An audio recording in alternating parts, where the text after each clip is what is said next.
city water. Yeah, it's outside, it's actually outside the city. I did once. It looks. Yeah, now, I think Las Vegas, they recycle all the raw wastewater. They use it for drinking water. And I think they also have Las Vegas because they have to tell people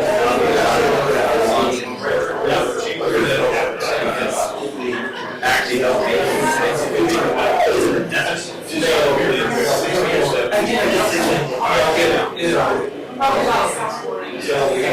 Yeah, it's just gonna leave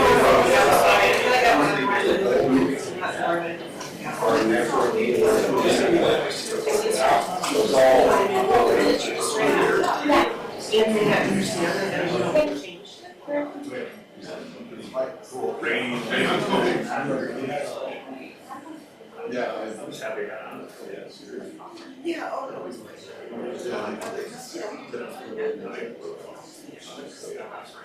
Especially that line.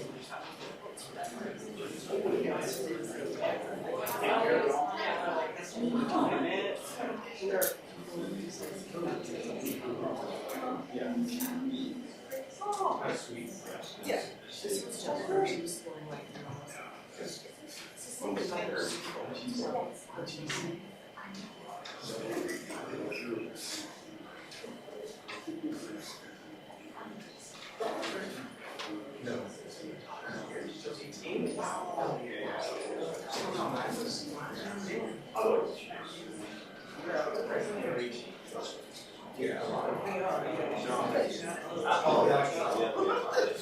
it was, I know what I was putting out. I was like, it was so nice. But even then I said, what I should do is actually screw each other. Yes, I was like, oh, that's right, yeah. I was like, Yeah. I heard, yeah. That's the Yeah.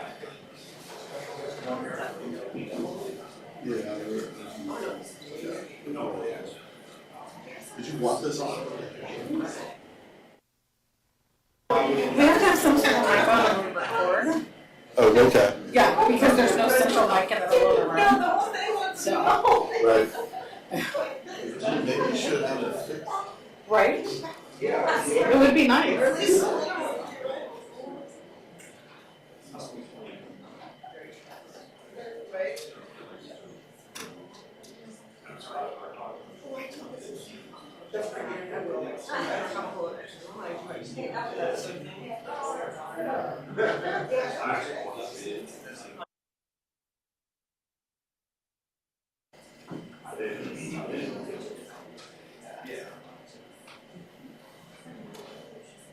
Did we change our batteries? Yes.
That sounds like the Mints, right? Because I'm like, what?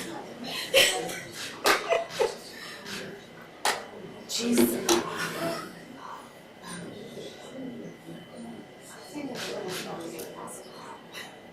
Right? Yeah.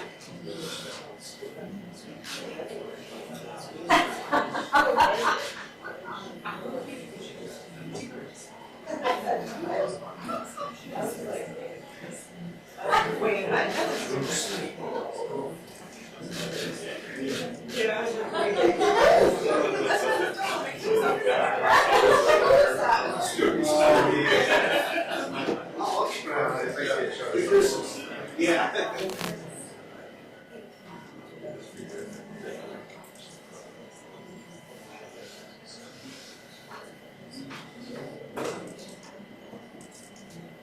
If you haven't figured out, we're kind of waiting for Linda to make it. She's on her way. Normally I start, well, when I say on time, I'm referring to that clock, which I know is a little slow, but. So she's on her way.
Not bad. I would hold the meeting this long for. But we'll call to order the regular city council meeting for February 13th, 2024. Looks like it's 6:10.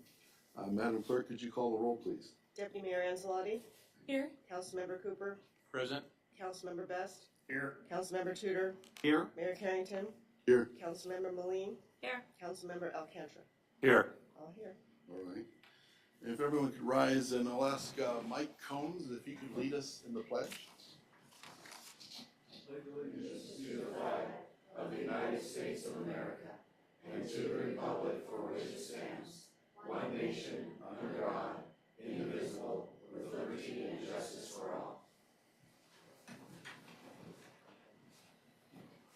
All right. I don't see any, what do we call them, dignitaries or anything in attendance. So next is the presentation of the Golden Heart Lifetime Achievement Award. And John, you've got the award here somewhere? You got the camera?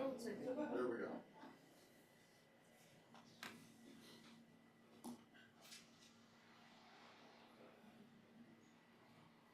Have a seat up here with me. Oh, yeah. I've done that before. I don't have to sit. I can stand next to you. You can hold this one. I got this next time, so. Oh, my God. Sit down and show everybody. All right. Next to mine. So the Palmer City Council, together with its esteemed citizens, celebrate a rich heritage marked by the invaluable contribution of numerous distinguished residents. Among these luminaries is former Mayor John Combs, to whom we extend our heartfelt gratitude and appreciation for his remarkable role in shaping the city of Palmer with his visionary leadership and enduring contributions. John Combs, a fervent advocate for community participation, believed in the unique talents and capabilities each individual brings to our town. His adeptness in rallying community members around various initiatives significantly propelled the city's development over the years. With a deep passion for nurturing programs that served both the youth and elderly, he not only inspired many to follow in his footsteps, but also actively engaged in diverse aspects of our community life. Before his eminent tenure of the city council and as mayor, he was a dedicated coach for various sports teams, fostering participation in cultural, artistic, and business endeavors that elevated Palmer's prominence within our state. His passionate advocacy led to the monumental projects, including the Palmer Skateboard Park, the Southwest Utility Extension Project, the Palmer Ice Arena, and the groundbreaking Palmer Neighborhood Parks Ordinance, a first in Alaska. His unwavering commitment to enhancing the city's profile ensured the adoption of the motto, Alaska at its best, into Palmer's city seal and the trademark, thereby encapsulating the city's spirit. Throughout his years of service, Mayor Combs' unwavering belief in Palmer as an unparalleled community galvanized others to dedicate themselves to civic service, thereby creating a legacy of inspiration and admiration. His devotion would significantly enrich the quality of life in Palmer, leaving an enduring impact that continues to resonate with our residents. In recognition of his tireless service and the indelible mark he has left on our community, the Palmer City Council is profoundly honored to bestow upon Mayor John Combs the prestigious 2024 Golden Heart Award. This accolade is a testament to his exceptional contributions and the cherished memories of his service to the city of Palmer. Want a speech?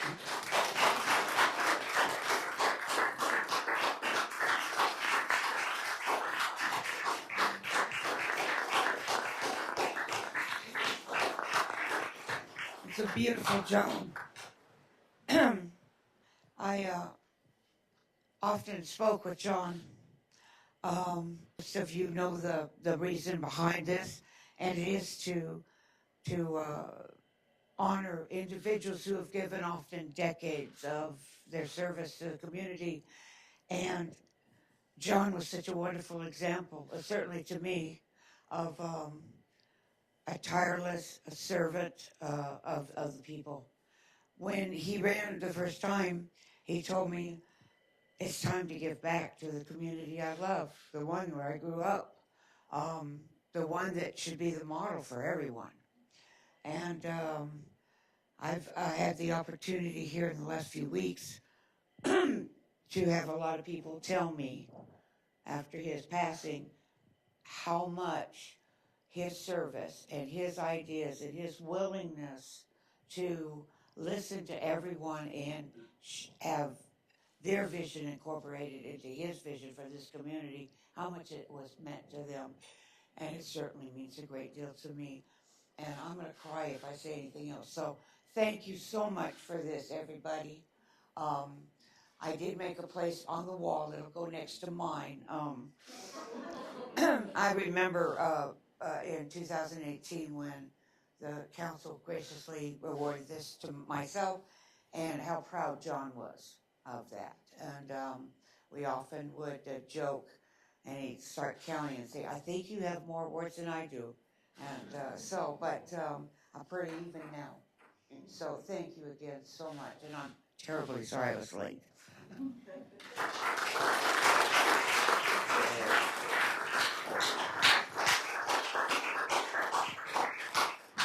I asked a couple other people if they wanted to read it, but nobody thought they could get through the whole thing. So we'll take a little break here so people can congratulate you.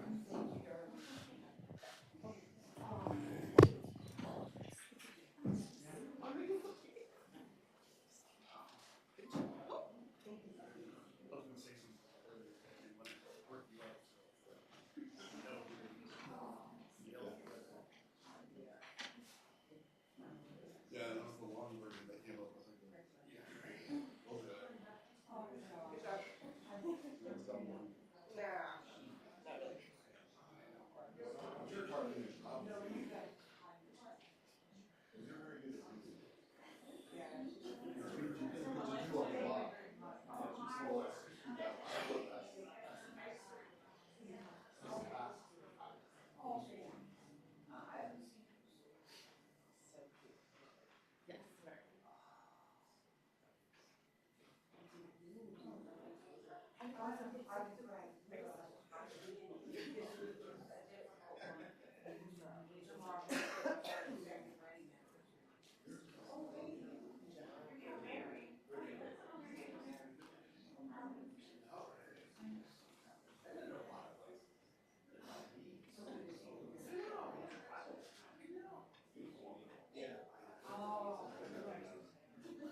It's just a little bit.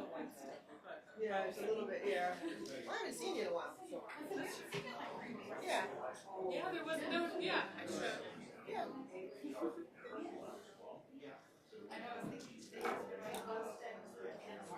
You're into where? Oh, Texas? Yeah. But I was like, maybe I should start tanning. I'm just, honestly, I'm doing it because I'm scared to burn. Well, that's I hate that. Do you know where you guys are going yet? No, it's That's what I told it's him. a surprise. I said, I got Lickety asked me if it's still. Yeah, I don't know. He has some kind of He's good. He is good. He's good. Do you guys have anything over there? Do you guys have anything to trade? I don't, I just have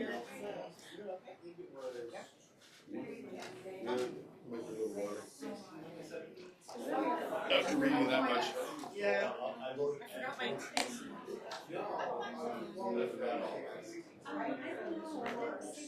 Shelly, is there nothing in water somewhere?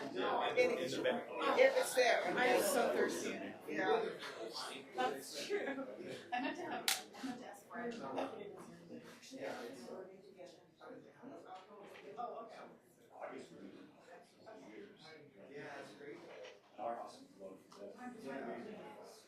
Oh. I didn't sign the mortgage, the 30-year mortgage, I'm like, wow, so you do it. I mean, I didn't mind. Yeah. Yeah. Yeah, that's my last night.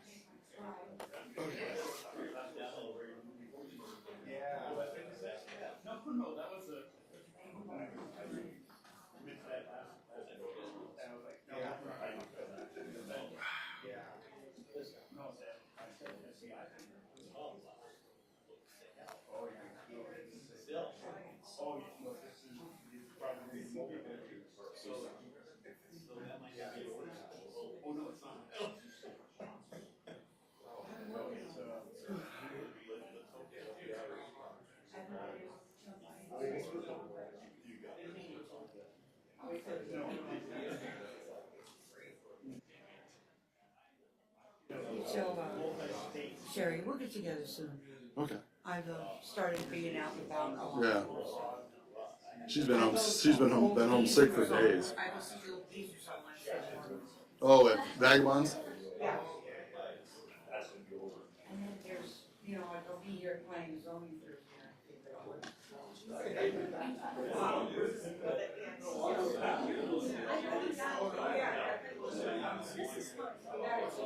Do you need some?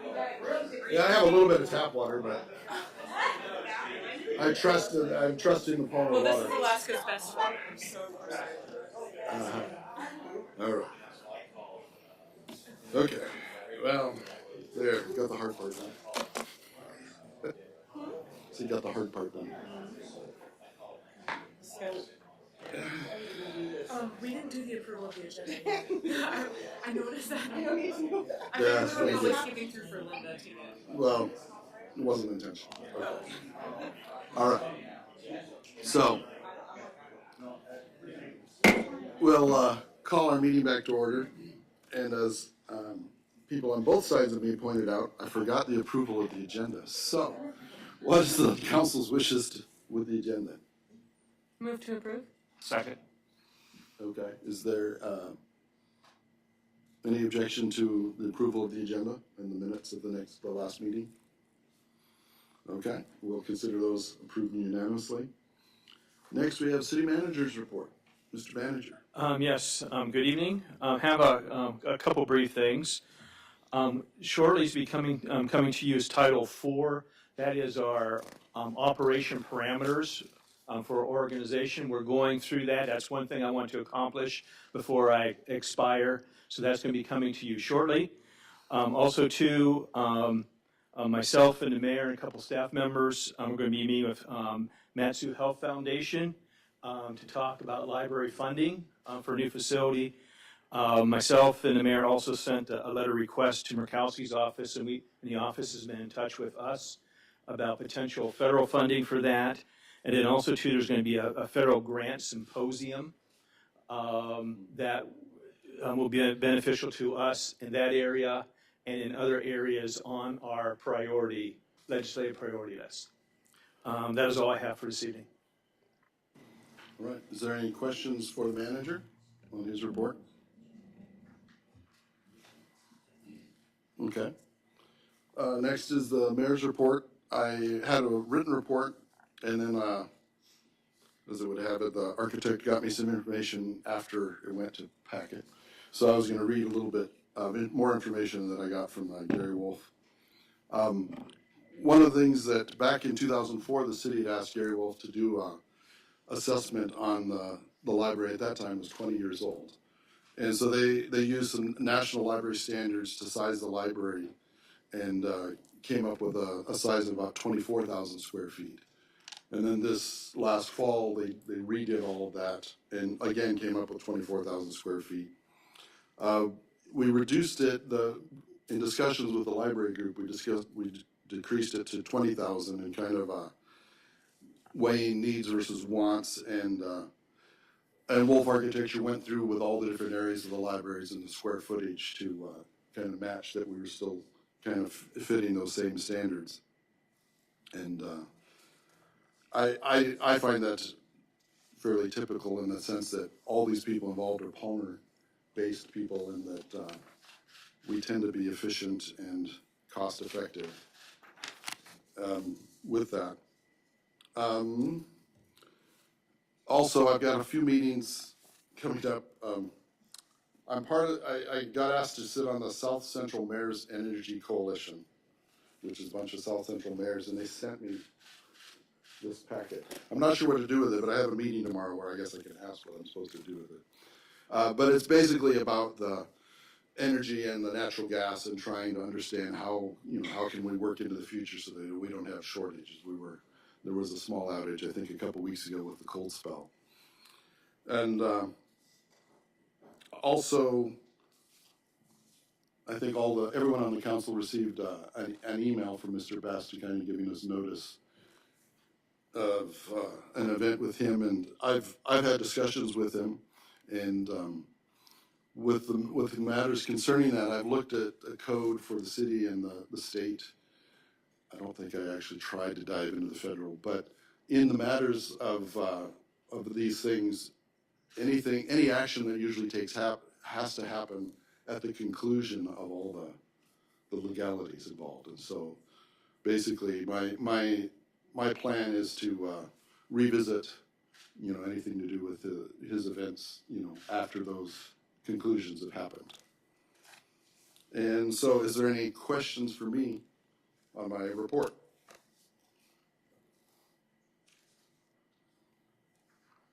Mr. Tudor, Councilman Tudor. Thank you, Mr. Mayor. Just to kind of go back to the recent developments with Councilman Best. So just further, so we've had a lot of feedback from the community about this, and can you hear me? Okay. Yeah. Okay. Yeah. So regarding the recent event, so per Palmer City Code, we need to wait until the legal process has concluded. Is that correct? Yeah, I mean, technically, I didn't find anything that kind of specifically addressed the issue, but anything I could find that was at least related, it was a matter of after everything has been adjudicated, I think is one of the words, but I mean, a final conclusion of the matter, so. Okay, thank you. Okay. Any other questions for my report? Okay. City Clerk's report. I'm happy to be feeling better. It might not sound like it, but I'm happy to be feeling better, and I'm happy to answer questions if anybody has any questions for me. Any questions of the clerk? And I did confirm with the deputy clerk, she actually stayed home for like 2 or 3 days. Very good. City Attorney's report. Yes, good evening. I just wanted to jump onto the Title IV. The HR director pulled me into that rewrite, which has been a massive and bit of a beast. So I've been working with her on that, and that is coming forward. She's phenomenal. So wanted to let you know that as that comes up, I have had eyes on it when it's before your discussion, and we've made edits. I've also submitted the draft according to our internal noticing and admin requirements for the report and the presentation on February 27th. For clarification, just so everyone understands, the City of Palmer's process in our software requires the documentation is submitted roughly 3 weeks in advance of anything being put upon the agenda. So that gives us the authority to allow it to be used. So this is their internal administrative and legislative process to ensure the public notification just for the admin portion of it. That, and of course, the timing of the agenda is housed within the mayor's discretion. As such, I've submitted the draft of the deadline of February 8th, so you'll have that in advance, and that will be discussing how the law relates to libraries, specifically what laws the City of Palmer and therefore the Palmer's Public Library are subject to, and how that works. What is the status of obscenity law in Alaska? How is it defined? Again, how that relates to subject to libraries. How that interacts with the Miller's test, what case law says about the legal definitions of obscenity, as well as sort of a deep dive into what other jurisdictions are handling this tension between the First Amendment and obscenity laws, and what actions have been done, what the courts have said about that, what those statuses are, and then what other strategies other states have used, or are implementing and have implemented, what those links are, what those resources are, and what the court has said, if anything, about them. And so I'll be going into that, really emphasizing Miller's test and the elements so everyone understands that process on the 27th. I was going to say, so what that really means is February 27th, we'll have a written report and a presentation from our attorney about attorney generals and libraries and books and things. and I would probably call it exhaustive. I've been trying to work through the early draft, so it's not short. And also should mention, I believe we're looking at a report on our first meeting in March. What is that, the 12th? She'll also have a report on our code of ethics. Correct. And we'll have a committee of a whole to have a discussion on that as well. All right, any questions for our attorney about her report? Okay. All right, next we have audience participation. Council meeting rules protect your right to testify and be heard even if others in the room disagree with you. Council meeting rules also ensure that those attending can express their views if they do not interfere with the rights of others to see and hear proceedings. At all times, order and decorum will be maintained in keeping with the civility and dignity of the legislative process. And we have a clipboard, all right.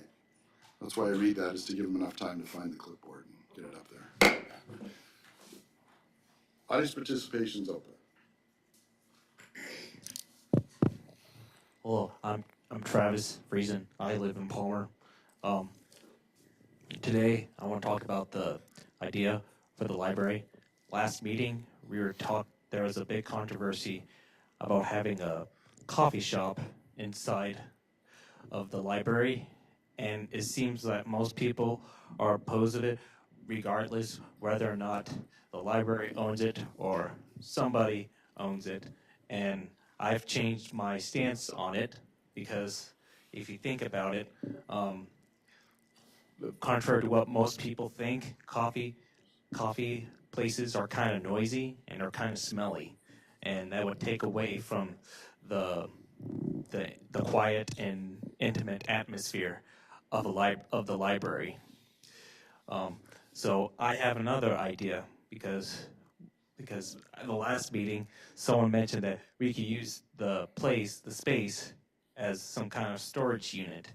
Well, I have a better idea. We could use it for an art gallery because even coffee shops have art galleries, and the college also has an art gallery, and even the DMV also has art gallery. You could put up your art.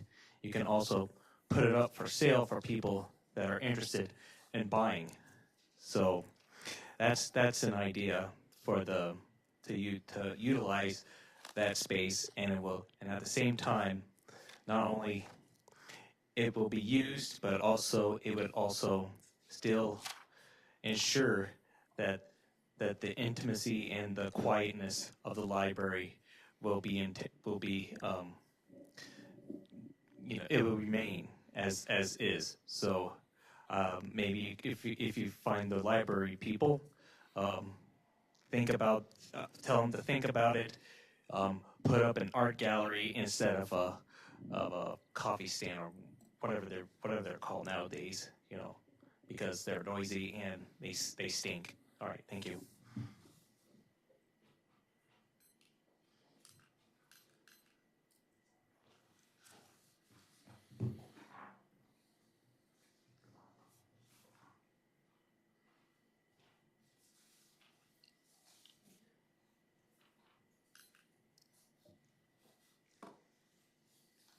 Good evening, Mayor and City Council members. Thank you for this opportunity to speak with you tonight. My name is Jackie Goforth. I want you to know that I have been turned in the paperwork to appeal the decision by the librarian that this book is okay to hand to young adults, also known as teens. And I'm handing you my appeal letter. And in my appeal letter, I want you to know there are 4 grounds that I'm talking about. Number 1, the assertion that there's never a moment in this book where sex, drug use, self-harm, or any of your other objections were portrayed as glamorous or attractive is absolutely incorrect. We read that to you last time. So number 1, this clearly meets the Miller test for obscenity. And the committee that was set up by the school district, the Citizen Advisory Committee, they found this offensive and obscene last Thursday. The vote was 6-2. 3 members are still out, and they will be there, but one of those who voted that it was obscene is a school district teacher. The book is qualified as obscene by the Citizens Advisory Committee. The second ground I have is there is a subliminal message in this book. The subliminal message is that children are not protected, pedophiles are. There are 4 children in this book that are abused. 4 of them are abused. 2 of them are actually filmed together, and their union is put out for other pedophiles to see. That is sex trafficking. And they were actually found by the parent. And you know what happened? Nothing. The person who's in this book has been assaulted by her father for 7 years. And you know what happens to him? Nothing. What you find from this book is the subliminal messaging is that nothing's going to happen to the perpetrator. The child's going to have to pay. Now, there is also something called a supraliminal messaging. The supraliminal messaging in this is very interesting. And I'm going to give you the depression one, if I can get to it. There are over 60 times in this book where it says things like this. How many souls? What's left of us anywhere with corpses? He'll swallow a bullet. I haven't imploded, but I wish I would. I wish I could take a one-way elevator to hell.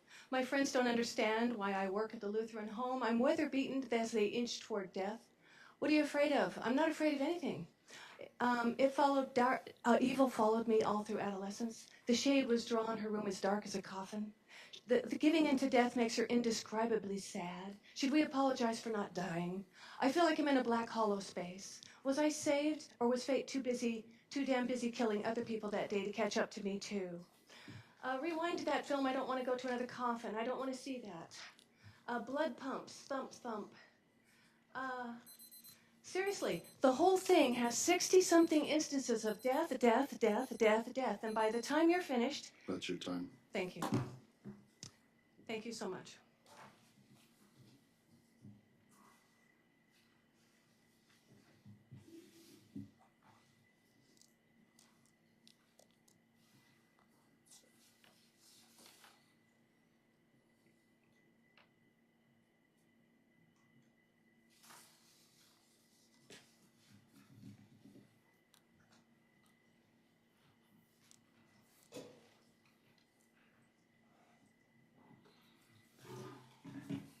Hi, I'm Susan Poucher.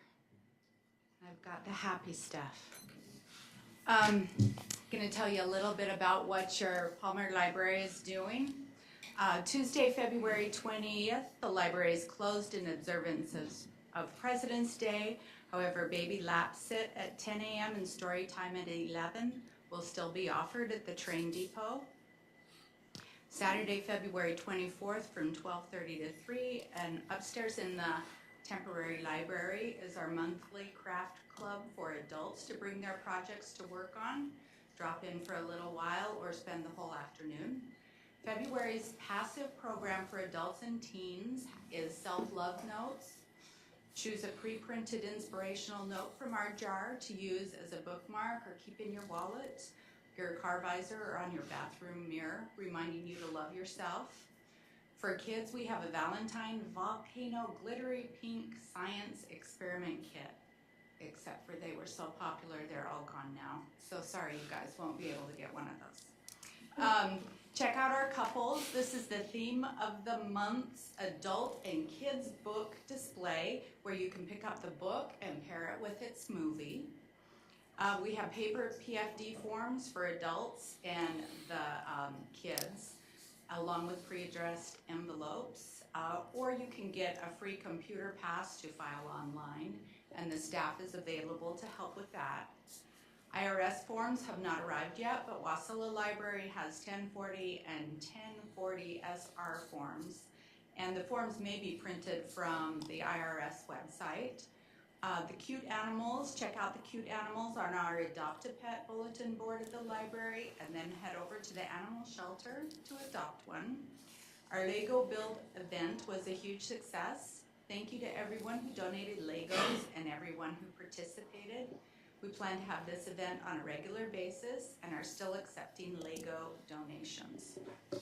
Also, they've updated the floor plans and visual renderings from Wolf Architecture on the website at newbuilding@pplak.org. They also put together a short fly-around video of the outside renderings.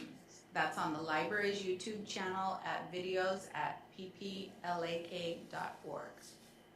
Comment form is still available on the new building page for the public to share their thoughts, and we're always grateful for donations. There's an online form to donate at pplak.org. Thanks.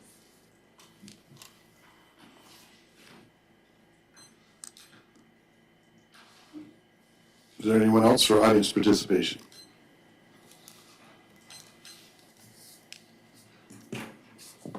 My name is Linda Spohn. You should consider putting construction of the new library on hold until the obscene, perverted, pornographic book issue is resolved and there are guidelines in place on what content can be on the shelves. The content guidelines should be approved by the public, and there should be stiff prosecution for any violations found in the library. If you don't get control of the Marxist agenda in the libraries, what will happen next? Drag queen shows? To force taxpayers to pay for Marxist ideologies such as sexualized library books, transgendering youth, LGBTQ agendas in our libraries and schools, not to mention climate alarmism and COVID vaccinations, is more than enough reason to close these indoctrinating institutions in the Mat-Su borough. Brick and mortar buildings are becoming obsolete. No decent person or family will go near these libraries if you don't get control. But then you can always use the building for illegal migrants or homeless if that's what you want in the middle of Palmer for multi-millions of taxpayer dollars. Lusac Library in Anchorage is overrun with homeless, and Anchorage taxpayers pay a lot of money fixing Lusac's toilets. Now nothing is as precious as our children and grandchildren. Why wouldn't we fight for their futures? Palmer is a quaint, charming, rural town. Architecture needs to reflect that small town feel. The building plan is not family friendly. Imagine a young mother pushing a stroller across the parking lot in the wind, snow, or rain with a diaper bag on one shoulder and a few other children in tow. It's all she can do to get inside the door, much less up the stairs. I can just hear a troop of children in winter boots tromping up the stairs. The children's or family section should be on the main floor near the main desk. If you really need a second floor, which I don't recommend, put the quieter adult section upstairs. The single number one complaint for Lusac Library all these years has been the stairs. I would recommend downsizing the square feet on the plan you are presenting and making it one level to fit better with surroundings. A good example of a commercial building that was designed to fit in Palmer is the Alaska USA Credit Union down from Fred Meyer on the Palmer-Wasilla Highway. We enjoy a lot of colony days and fireworks events from the library parking lot, so a commercial, metropolitan, institutional building doesn't fit the atmosphere and blocks the mountain views. May God bless and protect the Mat-Su borough through the shed blood of Christ Jesus.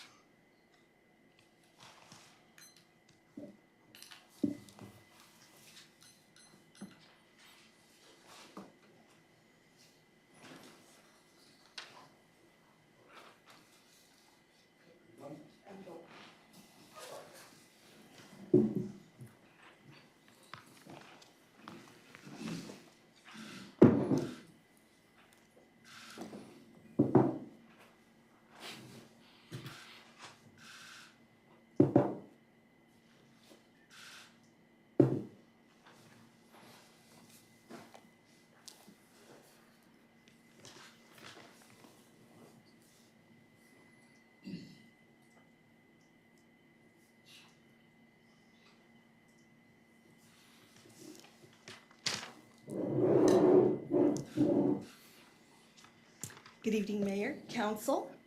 My name is Heidi Dedmond, and I work at the library here in Palmer.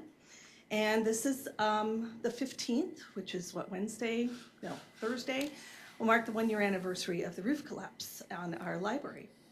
So I'm just thinking about what kind of we could have that little anniversary reminder of.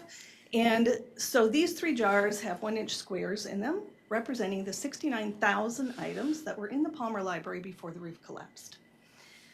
And then it's also been a 1-year anniversary for the book challenges. So it's been kind of a rough year for librarians around here, which led me to expanding on this sort of anniversary visual here with perception. Perception is the interpretation of sensory information. While facts may make up a person's perception, it is often mingled with worldview bias, which everyone has, assumptions, maybe some hearsay. Perception without context is like viewing the situation through a microscope. And it's not even limited to books or anything else, it's every situation. But context provides the wider picture with more facts, statements, or event settings that help one to fully understand the accuracy and accurately assess what's happening.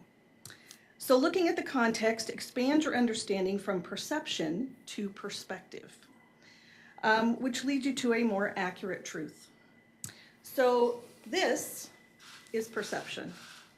There are 24 squares in this jar that represent the 24 books that I could find on the most recent challenged book list for what Palmer Library has. There are 24 squares in this jar, same size. This or this is exactly the same thing in a collection that is this big. This is perception, this is perspective, this is context. So it may change your viewpoint a little bit to pull back and look at things with a bigger picture. According to perception, it looks like there should be a neon flashing signs over a handful of books enticing children like candy. However, seeing the situation with the proper context and perspective, a reasonable person understands that anyone walking into a library with this many items to choose from is not going to quickly or easily find one of these books without specifically searching for it using the card catalog or staff guidance, or by sheer luck, in that order. When you add the average attention span of a teen or adult browsing the stacks, which is about 5 to 10 minutes, or a child, which is about 1 to 3 minutes, the statistical likelihood of anyone stumbling across a challenged book is extremely small. If you'd like a hands-on perspective challenge, visit the Mat-Su College or Wasilla Library. Both of them have roughly the same size collection as Palmer did before the roof collapse, and I'd like you to find a book on building houses.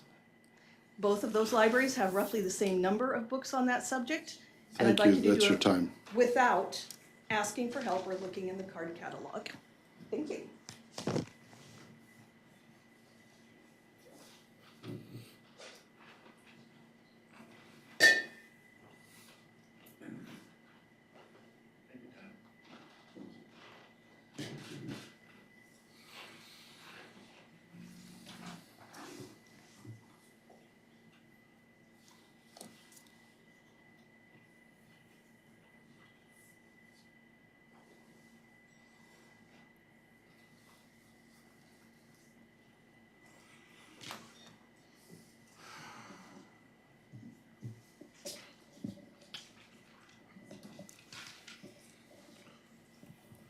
Good evening, Palmer.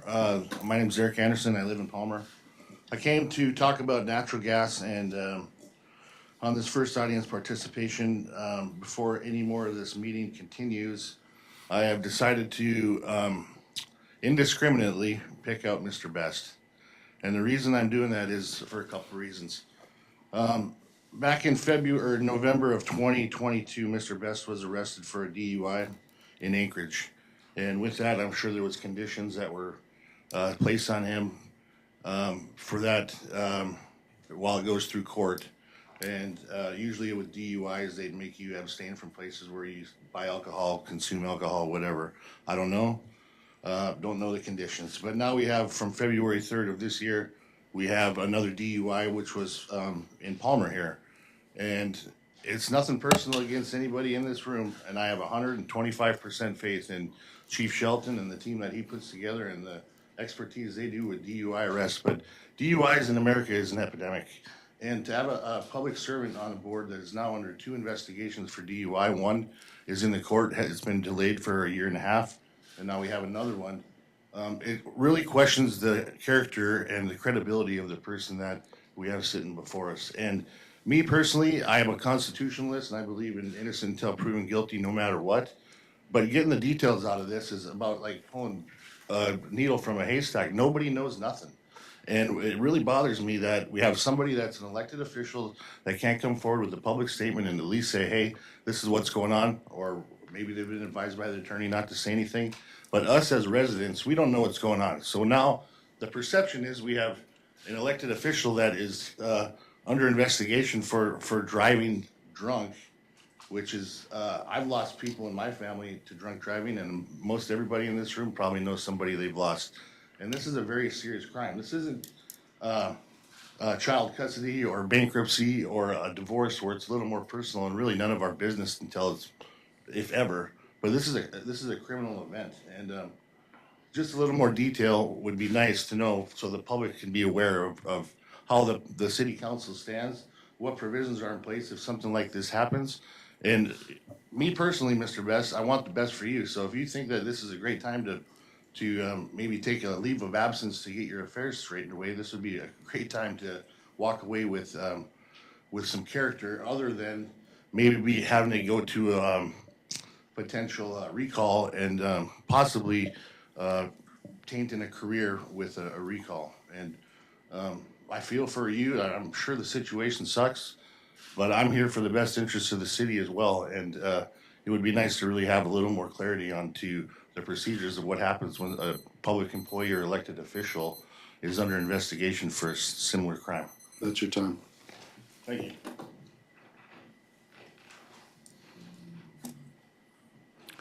Is there anyone else for audience participation?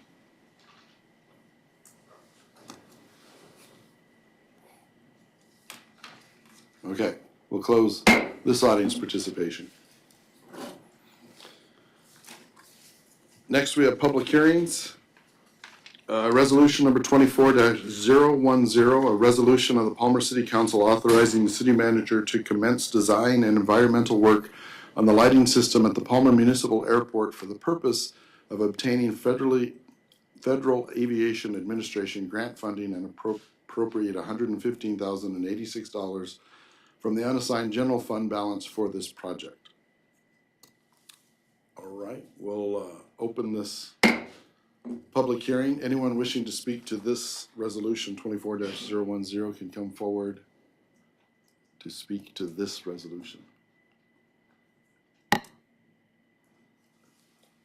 All right, see no one come forward, we'll close the audience participation.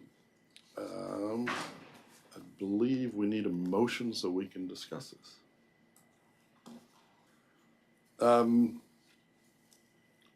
Do we have any questions of the staff or Mr. Manager? The money that's come back as a grant from FAA? Yes. So I think about 4 months ago, I talked to you about the lights that we no longer can use with the new environmental concerns.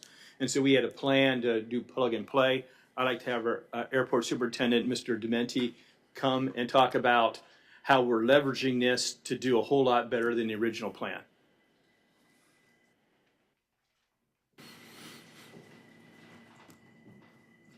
Welcome, John. Good evening. What the plan for this is a complete replacement of all the airport lights, to include edge lights and nav aids.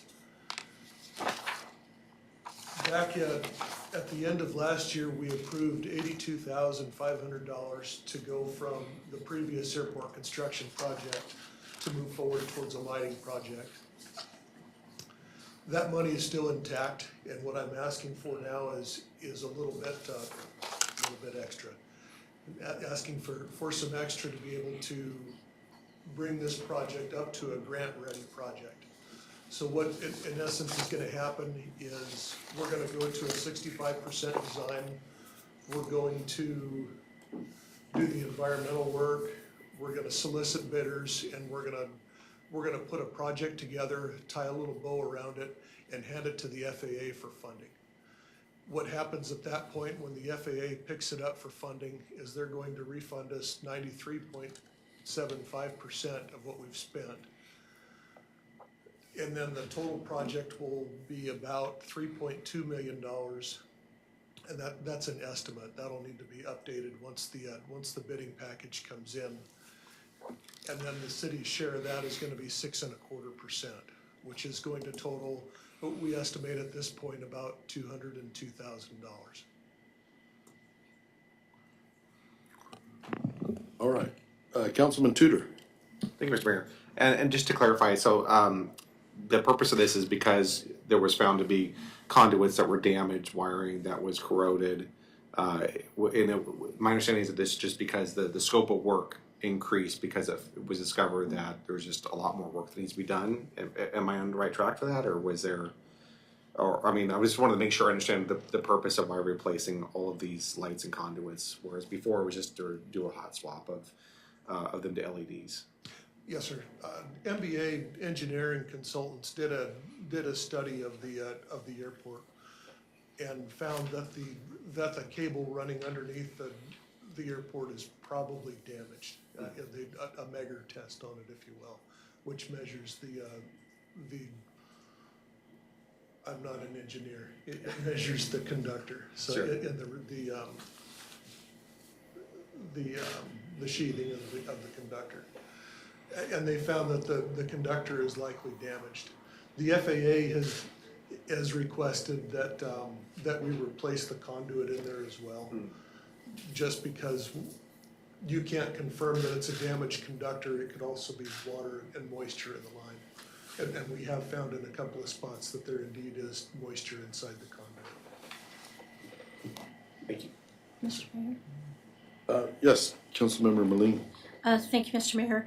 Thank you, Mr. Dementi. Can you clarify for me, though, I understand that there is a request for grant funding, and you said roughly about $202,000 of that would be our responsibility of the project, provided that it's within the scope that you're anticipating. But is the 115 part of that, or is that on top of the 202? What we have currently, the council last year allocated $82,500 to that. And what I'm asking is for 115 extra to be able to follow through with this project. Okay, so just to clarify, you're asking for 115,000, or you're asking for $32,500 increase on top of what you? So you're asking for a full 115 in addition. Okay. Yes, ma'am. Okay, thank you. A total of 197,586. 197. Okay. And that's less 82,500, which has already been Oh. allocated. Okay. Okay. Thank you. Councilman Alcantara. Yeah, thank you, Mr. Mayor. Along the same lines of Councilmember Moline's comments. So if the estimated total was 202, and we have this very specific $115,086 we're adding to it, why didn't we add to the 82.5 the total that would get us to the 202.2? Are we to 202,200? Are we just kind of getting close to it, and then when the final bill comes in, if it's another 100,000 on top of 3.2 million, we'll know that we have to come back and get another 6,250 from us for our cost share? I'm just curious why the 202 number's there and then the very specific 197,586 number. The 197,586 gets us through the engineering and be able to package this project to be able to be grant funded. At that point, I need to come back to you and ask to be able to accept the grant. And at that point, we should have an updated total cost for the project and go from there. Thank you. Mr. Mayor? Councilmember Moline. Sorry, just one more question, Mr. Dementi. This is becoming quite obvious that this is a safety issue as well, correct? I mean, we're running kind of, for lack of a better term, running out of runway here with this light issue. Isn't that correct? Where we have some expert. Okay, so this is not only a requirement, if I remember correctly, because of the type of lighting that we have, but also, I mean, we could run the risk of, if we don't approach this from this perspective, that we could run the risk of not having any lighting at all, correct? That's correct. Thank you. The lighting system. Okay, thank you. Okay, can you give an approximate what the total project, range of what it would cost? The total estimate right now in the capital improvement plan is a little over $3.2 million. Okay. And then roughly speaking, the 202,000 would be our share of a grant from FAA. And does the money that we have now that's coming out of our general fund, is that going to be part of the potential that will be reimbursed from FAA? The way it would potentially work is we're gonna spend this $197,000 with our consultant at HDL. When the grant gets picked up, we'll be refunded 93.75% of that total, and then we'll be able to put that forward towards the completion of the grant. That's what I was thinking, but I was trying to figure out how to even ask that question. Is there any other questions of staff on this? Okay, Madam Clerk, could you call the roll, please? Councilmember Moline? Yes. Mayor Carrington? Yes. Deputy Mayor Anzalati? Yes. Councilmember Cooper? Yes. Councilmember Best? Yes. Councilmember Alcantara? Yes. Councilmember Tudor? Yes. Unanimous? All right, next we have resolution number 24-011, a resolution of the Palmer City Council to authorize the city manager to approve the reclassification of Palmer Fire and Rescue's fire training officer to level 10 in the City of Palmer's employee pay plan. We'll open the public hearing. Anyone wishing to speak to this resolution can come forward to do so. See no one come forward, we'll close the public hearing. What's the wishes of the council? I believe we need a motion to approve. Mr. Mayor, move to approve. Okay, we'll count you as the second, Josh. Yeah. That works. Sorry, I'm really quiet. He was sorry. really quiet. That's fine. All right. So, do we have questions of staff, council? Do we understand what this is?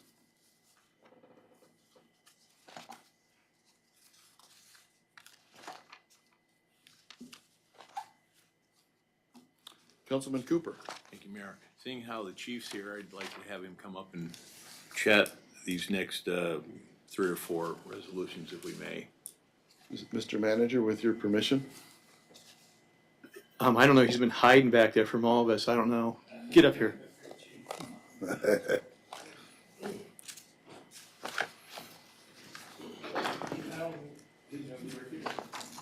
said hi earlier.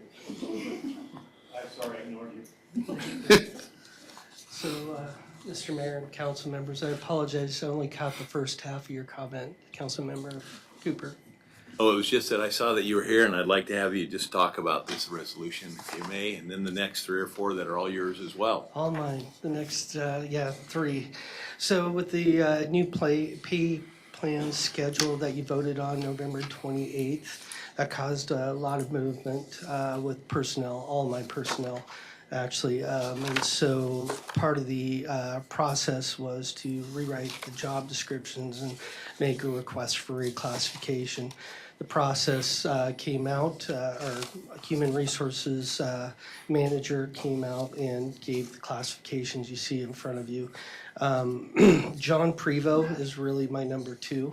The fire prevention officer has been since about 2002. He is actually my deputy chief. You got to witness paying him. I liken his position to Shane LaCroix. The next 2 positions, did you want me to talk with those, or do you want me to wait for those to come up? Sure. Yeah. Sure. I apologize, I forgot the order, but Jim Goodman was another one. He was a sports specialist, and my request is retitle. The sports specialist position was designed in Palmer Fire and Rescue long before I got here as a maintenance person, mow the lawns and such. Chief McNutt hired Jim to take care of the radios for the city. Actually hired him to take care of the radios and pagers for Palmer Fire and Rescue, and since then he takes care of all the radio systems for the city of Palmer, including police department, public works, and the airport. So that's my request to retitle him, and his classification analysis came back at a 6. In the final one is Fire Prevention Officer Eleanor Johnston. The reclassification came back with her as a 10, and her responsibilities will be increasing in the very near future. She already is responsible for not only fire prevention, the public education, all of our annual testing, a lot of that maintenance, but she's picking up and will be responsible for more code, building inspection type of things. Anticipating our responsibilities with the state of Alaska are going to increase in the very near future. Also give assistance to community development department.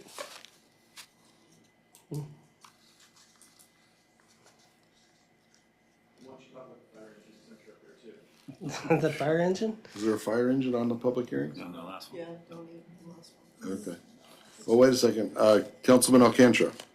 Yeah, thank you, Mr. Mayor, for either our city manager or for the great chief here.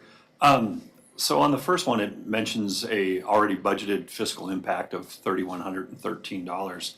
Is that all the difference in pay between moving from a level 8 to a level 10? Because my guess is they're going from like a 8E to a 10A or something like that, or what's and is that 3113 repeated in each one of these things? I didn't see that number except in the first one. Gina, Director Davis calculated those. I was not a part of that process.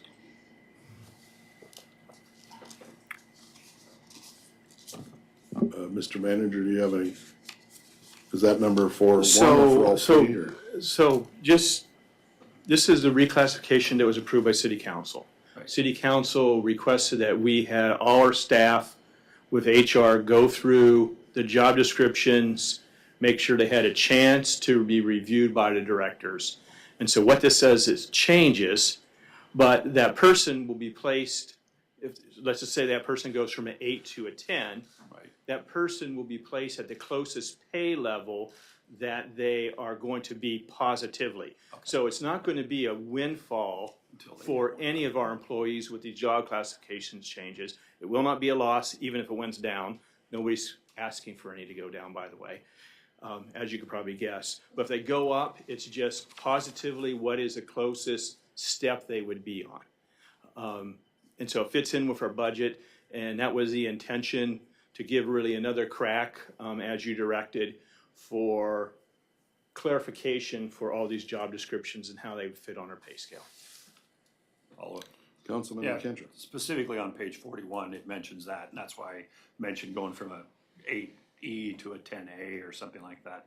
But it specifically mentions 3113, but it's already in the budget, is what you're saying. If you're following along on your recommendation, everything already exists. I'm pretty positive that's a yes answer. Okay, thank you.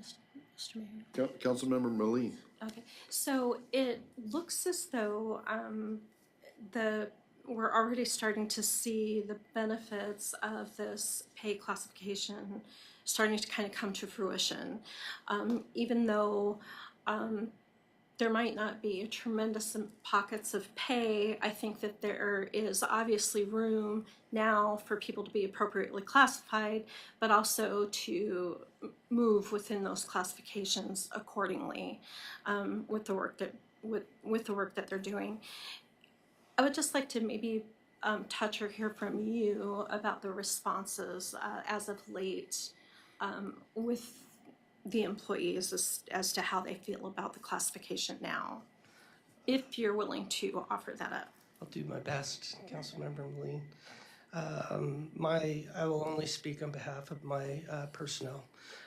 My personnel were all with the new pay plan and reclassification. The initial one were all decreased, which diminished their end of service potential earnings, I guess is probably the best way to put it. They were pleased with that I was willing to rewrite their job descriptions to go through the reclassification process. I do have one member that is not happy with where the reclassification ended, but yeah. Does that answer your question sufficiently? Thank you for the transparency. That's what we need to hear. Okay. Thank you.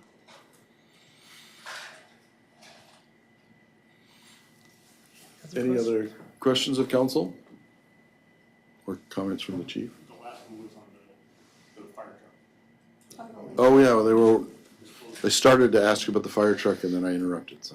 So it's not on the agenda, but would you like me to talk to you about a new fire I truck? thought it was No, it's the donation. the one we're. You already got one in the works. Oh, the Seagrave, yes, the desire, sorry. The 73 Seagrave. Vehicles. Another fire truck? Yeah. Don't get too excited, yeah. No, we just received the Greater Palmer engine, which was ahead of the city engine last week, and so I thought that was, or the ARF truck that we're leasing out. There's a lot of movement of apparatus, sir. I apologize. So yes, the Seagrave fire engine, we call that our parade truck. That's its only purpose in life. It can never operate on a fire again. It's pretty tired. I believe it's 1973, same year I was born, so it's a good year. Yeah, we're getting there. Talk to my members, that is old, yeah. So the desire is to give that to the association, and they have already been maintaining it and taking care of it, and really, they can take off with it and take it off of the liability of the city at that point. Just kind of formalizing what's already been happening. Yes, sir. Okay. Sorry. All right. Any other questions? Are we ready to vote on this? Yeah, we've only done the public hearing on the one. I should have looked ahead and combined some, but.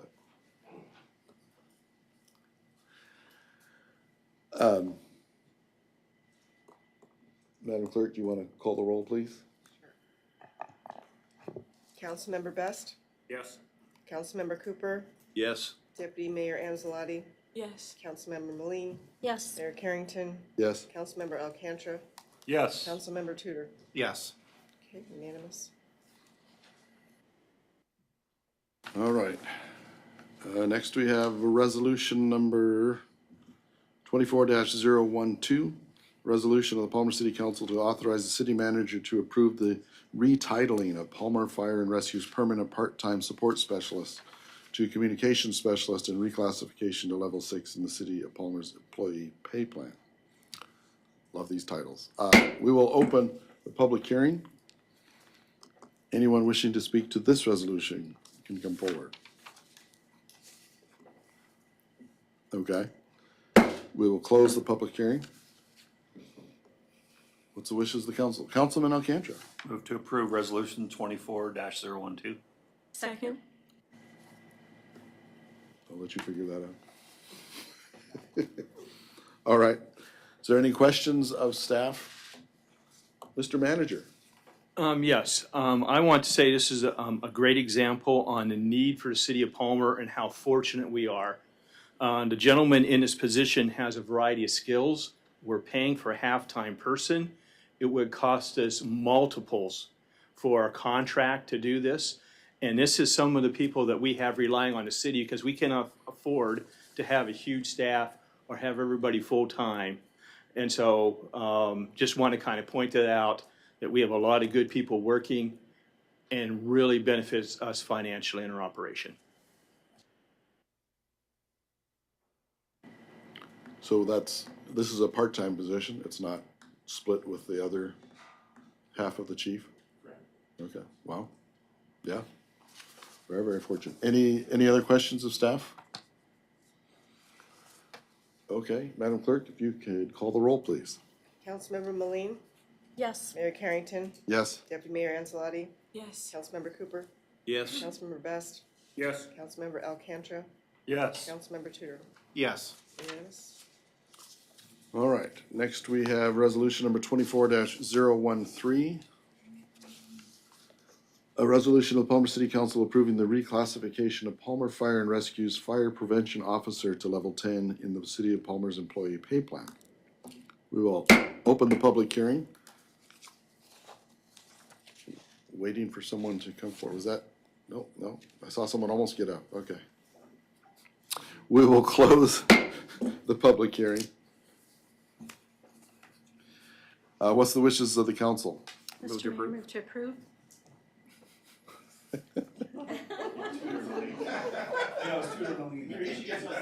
So we'll, We're like, you were quiet over there. should we give it to Tudor this time and then second to Moline? All right, is there any questions of staff?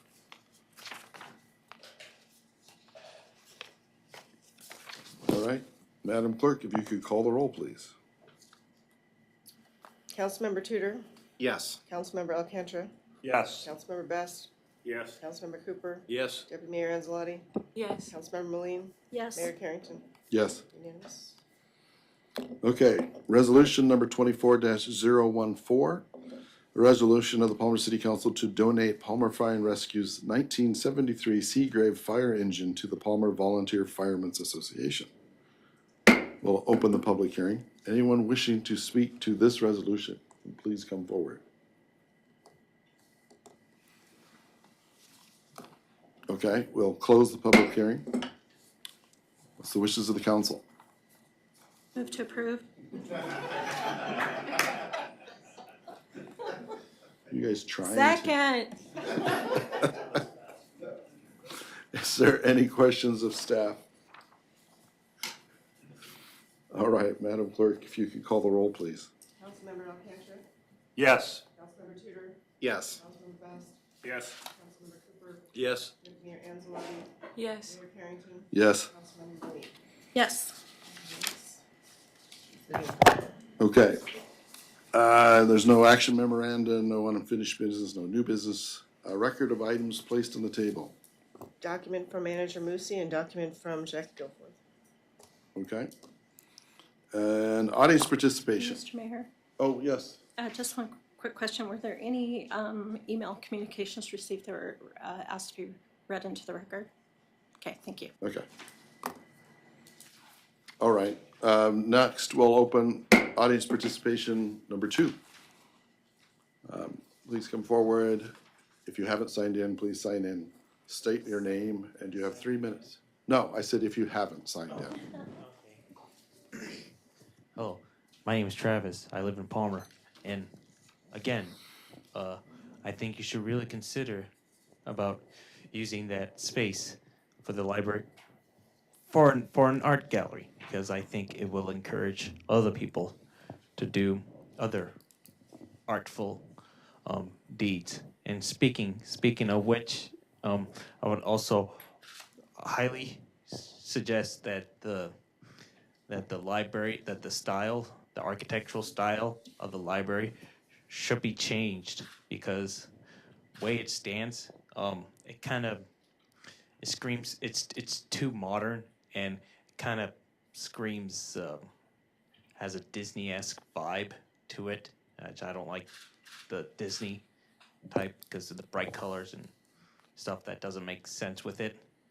And back to the coffee shop.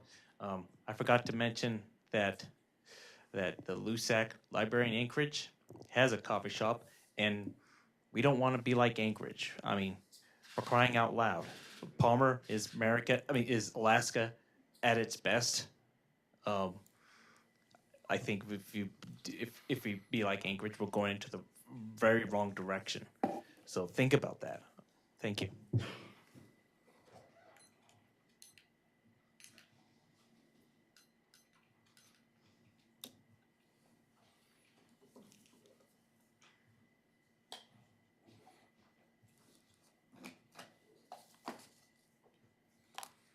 My name is Jackie Goforth again, and I am, of course, speaking about the books again. And the reasons for having this obscenity in the library just continues to grow larger and larger. I heard yesterday, or a while back, that the parents have signed off on it. The parents have signed off on all of it, so it's not the librarian's fault. Well, if the parents had signed off for their kids to go there and have a lunch, a box lunch, and they'd gone in and the parents were there, but 0.002% of the box lunches had cigarettes in them, what then? It's the same thing. Obscenity is illegal, the same as cigarettes are illegal. And the fact that you only have 0.002% of them in any library doesn't change the fact that they're still illegal. Now, there's also the fact that the obscenity rating is based on the community where the material resides. It's not based on the American Library Association. It's not based on the Alaska Library Association. It isn't. The Alaska Library Association last March said, and I'm quoting, that sexual content needs to be in these books delivered to children, and that in conservative families, they need to make sure it's hidden between the covers. Now, that's paraphrased from Devin Helkenberg, but I can bring it in and show it to you. This is a direct quote from what the librarians were told. And right now, I'm handing you an email from the librarians in Palmer that was sent last February. It was sent to the professor of library sciences in the University of Alaska. And you know what it says? I'll paraphrase. Beth is away from the library for the next several days. She suggested I reach out to you about a book challenge that's unfolding here in Palmer. Please help. Okay, he sent her to, his name is Mike, by the way. Mike sent her to Rebecca Moorman, M-O-O-R-M-A-N. She's the head of technical services at the UAA Consortium Library. What she says? The Office for Intellectual Freedom at ALA is a great resource. Information on how to respond to challenges, plus a lot more. They're busy, but they're very responsive, helping libraries navigate this disturbing trend. Do you know that 4 books were up to be evaluated by the committee last Thursday? 4 books. All 4 of them were ranked by that public committee as obscene. All 4 of them. 2 of them were ranked unanimously. That includes school district employees. These books are obscene, and I'm going to be reading them aloud until people come to their senses, because I don't have to make up the evidence. It's hidden between the covers, exactly like Devin Helkenberg said. There's no excuse for having them in a library that was tax-funded and that we paid for. And on another note, I also know of a city council person who was the deputy mayor, and they had a DUI happen with evading arrest and accosted at the door by the police officer and arrested then. And none of that hit the news either. That's your time. Thank you.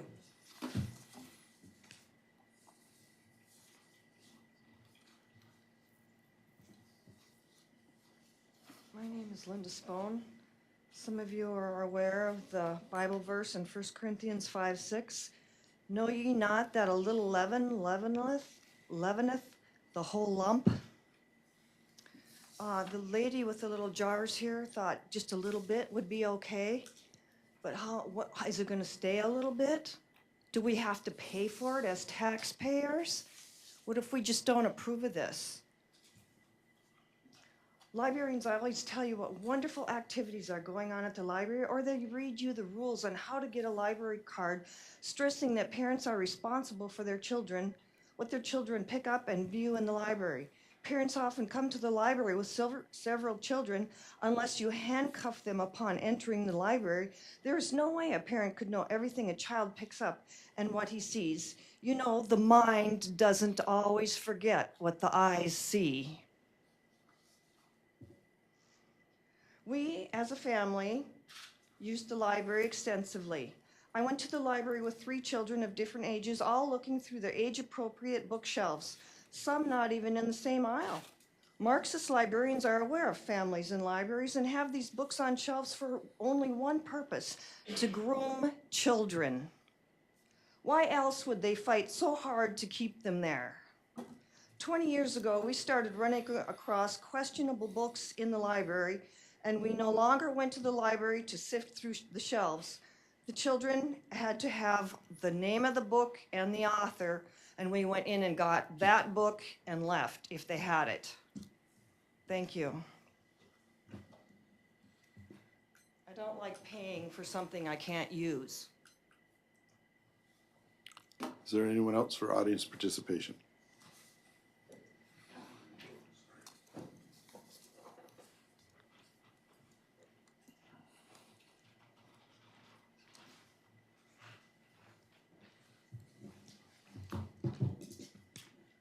Hello, my name is Eric Anderson from Palmer. There's one last comment I want to make about DUIs and alleged DUIs. And the thing is this, it's got to be a high probability that there should be some type of evidence for an officer to make an arrest with an alcohol-related DUI Marijuana is a little different because the field sobriety tests are skewed toward, or they're made for alcohol, not marijuana. That's just for them to try to get you out of the car and trap you. But there has to be a high probability for them to put a cuffs on somebody. And my point is this: if I'm on trial for an alleged DUI and I have conditions of release, which are whatever they are, and I put myself in a position to where I'm engaged in an activity to where I'm tested for alcohol again, or even pulled over and or arrested, that's grounds at a minimum for a public, I'd say a public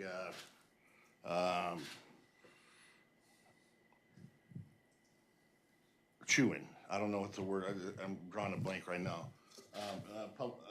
The city officials should come together and make a statement that says this is unacceptable, a public reprimand, that's what I'm saying. Mr. Best should be under the microscope right now for a public reprimand. And it's not necessarily whether he's guilty or not, it's the fact that he put himself in a position while he's under conditions from the one that hasn't been resolved. Okay, let's move on. Natural gas. I'm glad to hear that you're gonna go to this symposium on natural gas, because this is what I prepared for this meeting. Just a little background on natural gas. All our natural gas comes from Cook Inlet. Some of it's piped to Beluga, some of it's piped to the Kenai Peninsula, some of it's piped to Anchorage, and then from there off to Point McKenzie. There's a various number of rigs in Cook Inlet, and last I heard, I think there was 14, which was being reduced down to 11, which I don't even know if that's an accurate number. It might even be 7 now. The point is this: the whole rail belt collectively is 73% ran on natural gas power. And that is Chugach Electric, 332 megawatts out of Beluga, MLMP 120 megawatts. Chugach Electric and MLMP both have another facility in Anchorage at 204 megawatts. And that's a total of 656 megawatts of power. And in Fairbanks, the Golden Valley Electric, 181 megawatts, and Homer has 3 plants, 204 megawatts each. MEA, which supports our power out here, 171 megawatts.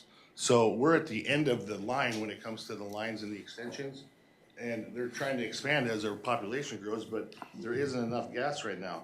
A hydro plant down in Homer that supplies Seldovia and the surrounding areas, that's 120 megawatts.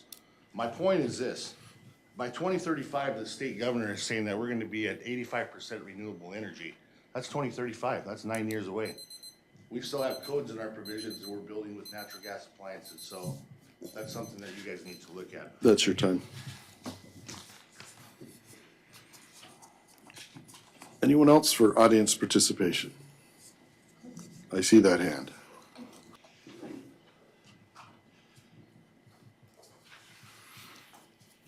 My name is Mike Molesky. I live at 325 East Fireweed Avenue.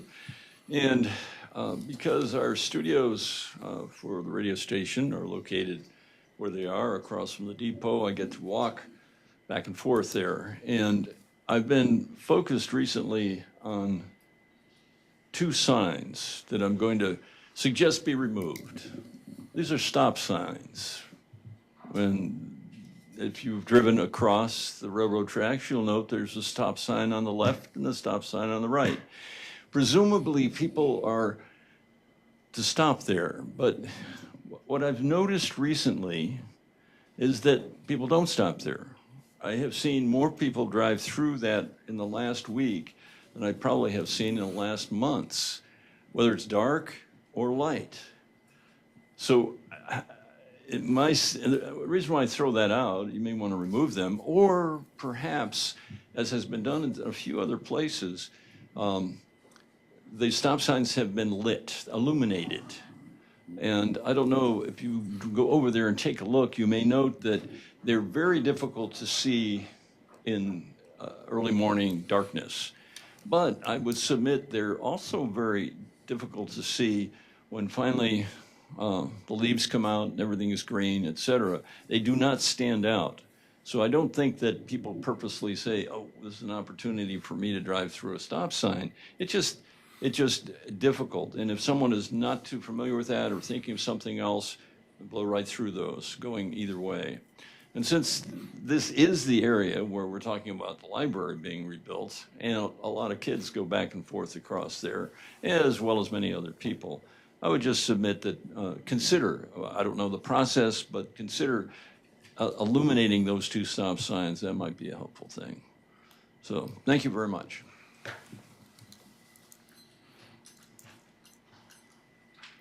Anyone else for audience participation?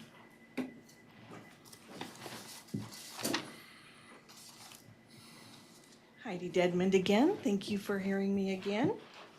So building off of the visual presentation, I would like to highlight a resource on our website at palmerak.org/library. In the menu on there, there is a parent resources page that I built to help parents with, at the moment, it's mostly technology resources, but we have some other things on there. Because the perception many parents have is if they have filters on their devices, that it's safe to let their kids use those devices. But for a wider perspective, what I'm hearing from patrons, finding in my research, and seeing in technology discussion groups are daily reports of kids learning tricks to get around these filters.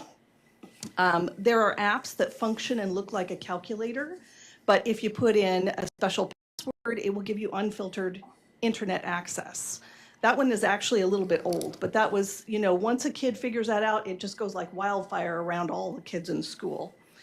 The deleting and re-downloading certain programs will reset access passwords that parents have put on their devices. And inappropriate content is present on nearly every popular website. I mean, we're talking about Minecraft, Roblox, all kinds of different things that parents look at it and they go, oh, this is a building game for my younger kids, but there are predators on there and you really have to watch that. But teaching, monitoring, and regular conversations with your kids is one of the best prevention tools, in addition to the tech resources that are out there.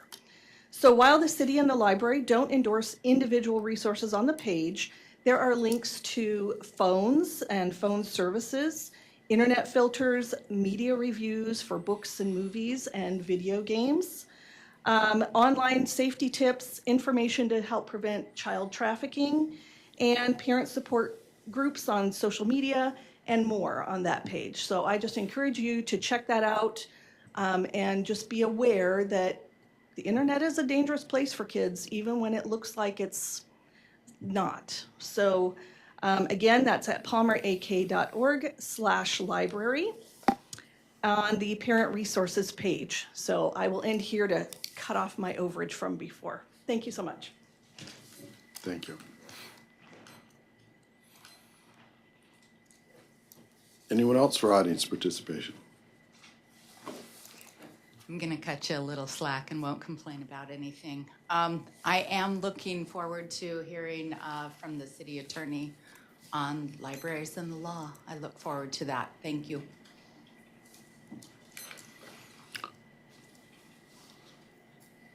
Anyone else? Okay, we will close public hearing, or not public hearing, audience participation, number 2.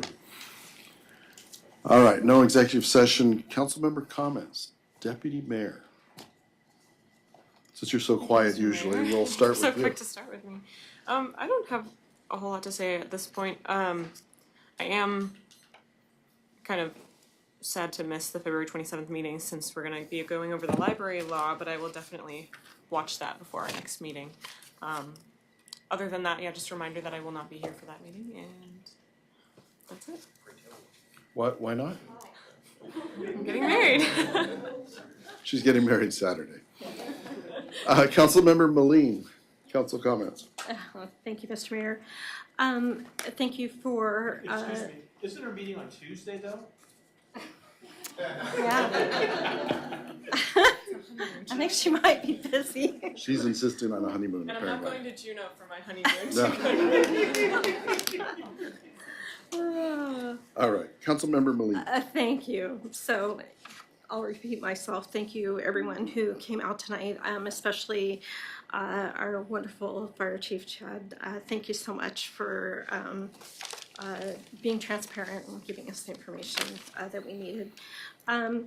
I wanted to perhaps take a moment to talk about some of the comments and just kind of feedback that I've gotten from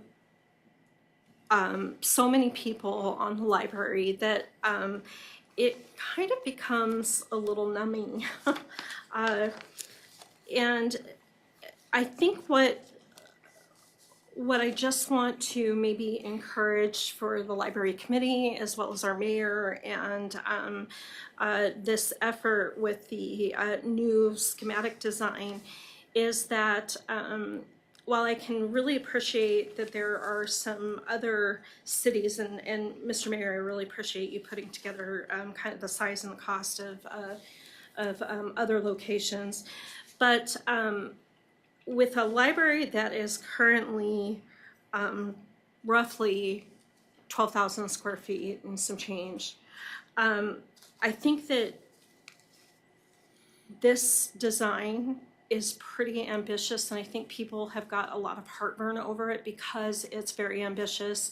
It doesn't fit the overall aesthetic that most were hoping for. It's not a criticism to the design. It's very beautiful, but I think that with being responsible fiscally for the city, I think that we need to be a lot more responsible and fiscally sound in our judgment on this. And I just want to appeal to that. I also have some consternation about seeking grants, especially from certain, maybe perhaps grantors that might have some kind of ideological, not necessarily agreement with our brand here in Palmer. So I just want to encourage that we move very, very carefully with this because people are watching. They are very concerned about it.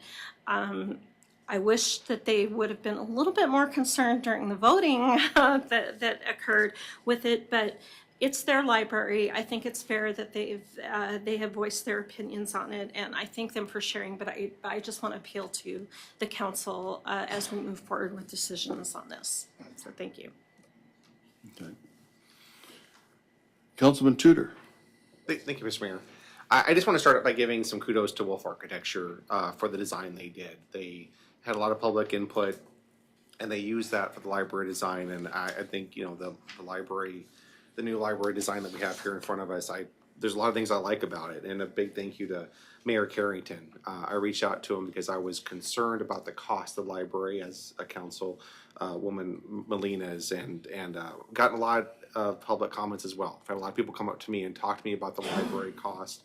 And I too am concerned. And so the mayor and I had a couple of different meetings, and we also met with Wolf Architecture, who was very kind to meet with us very quickly and address our concerns. And long story short, I think we need to look at this library design again with a more fiscally conservative aspect. This library is looking to be about $18 million now, and I am concerned about our city's ability to pay for this. Especially we have some dark storm clouds on the horizon with the increased energy costs that are potentially happening in a couple of years with the natural gas crisis that could negatively impact our economy. I think we need to make sure that we have a library that we can easily afford that's not going to hamper our city's ability to pay for things in the future or even pay for this library. So I would like to ask for council support to have the city interact again with Wolf Architecture to look at a design that is a $10 million library building design. I know this is going to probably be a much smaller building, but I think we need to have an alternative on the table so that way we have some options just in case something happens in the future or give us more flexibility. So, Mr. Mayor has support. Okay. We're going to actually get a little more administrative on this, and the clerk has a form to fill out so that the two council people can, write specifically what it is they're wanting to do and get it on there. So I'd ask you that you work with her on that. that sounds excellent. Thank you very much. Okay. Councilman Alcantara. Yeah, thank you, Mr. Mayor. Interesting talk about the library, so I'm gonna let that one go for a future time. Couple life events, really good one and a not so good one. But So I've talked many times about my 4 children, 27, 22, 19, and 16 years old. And my 19-year-old made me a grandfather on February 8th. Little Palmer Lynn Alcantara. I had nothing to do with the name, trust me. But she was perfect, 7 pounds, 8 ounces, and healthy, and is back with her dad and mom in the dreaded Wasilla. I'm going to have to see if they have a Palmer address or not. They're not quite in Wasilla, but they're closer to Wasilla than Palmer.